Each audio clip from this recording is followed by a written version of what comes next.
are we? How do we portray ourselves to others? Is this portrayal accurate? Communication scholars such as Erving Goffman have explored these questions of self-identity, concluding with the theory that we are all just actors trying to control and manage our public image. We act based on how others might see us. This film is guided by our own take on the topic. Are we always thinking about what other people think of us? Does this affect how we present ourselves? Could this potentially create an ideal version of the self and suppress certain aspects of who we truly are? I'm Ruben van Dorst. I'm from Holland and I am your housemate. And you are making this documentary. I'm Gigi McGackie. I am 19 years old. I'm from Atlanta, Georgia.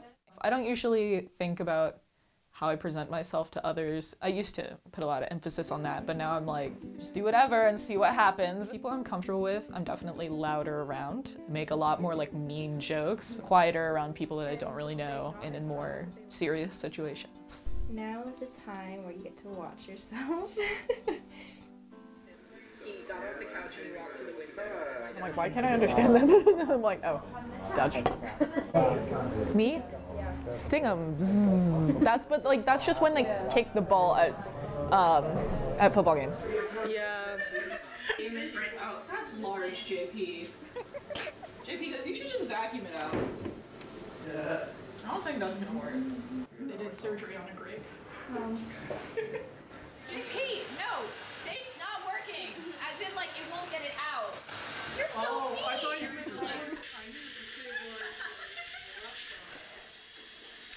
God, I'm so funny. Sorry. I just recorded your password. Yeah!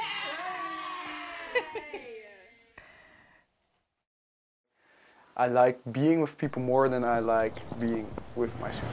So I'm actually never in this room. I sleep here, but like if I need to study or something, mainly I sit in the main living room where there are other people around me. I think I am quite the same person, but maybe you find evidence of other information that is very much possible, but I'm not aware of it.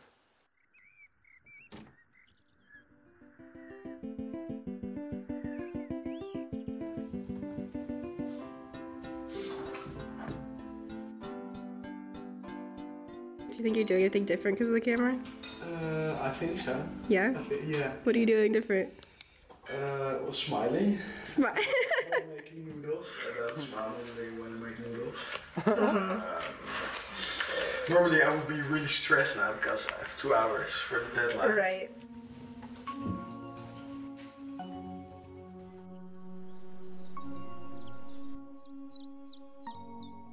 Are you still going on a road trip?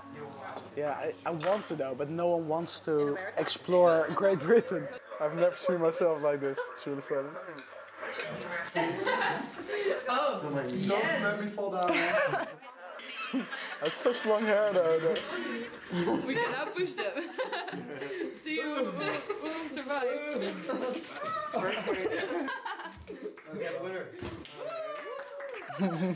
I think that's it.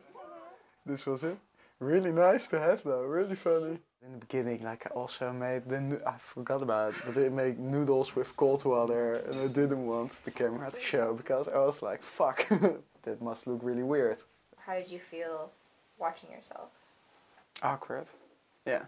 My voice sounds totally different when I hear it than when I hear it documented. Sometimes I also thought like, alright, so I have to act like myself. How do I act like myself? What would I do normally in this situation? Do I have to like exaggerate myself now because I'm being filmed, or should I just be myself? Sometimes I didn't know you were filming and then I looked to my left and I saw that you were filming and I was like, fun. When you were filming me, I became hyper aware of how I was presenting myself, that I was able to create like some sort of performance. Like I'm louder and meaner when I know the people better. I'm glad that like I've had the opportunity on this program to be like a more relaxed version of myself at home. I have almost no time for myself, and like I've actually had time to focus on like kind of like loving myself more, and so it's really nice to see that I actually, like, it's visible. I used to have like a hard time coming up with like a self-identity because I felt like different people in different scenarios, but like as I've grown older, it's easier to kind of like synchronize everything and just kind of understand and like appreciate that you, or like how your personality is, like it is you, like you will always be yourself. Perhaps we are not always consciously aware of our presentation of the self. However, the cultures we grow up in and the social situations we find ourselves in certainly shape these presentations. In Ruben's case, his charismatic, outgoing personality dwindles under the pressure of a 2-camera interview setup, whereas Gigi's trained background in any type of interview shines through in her ease with a similar set.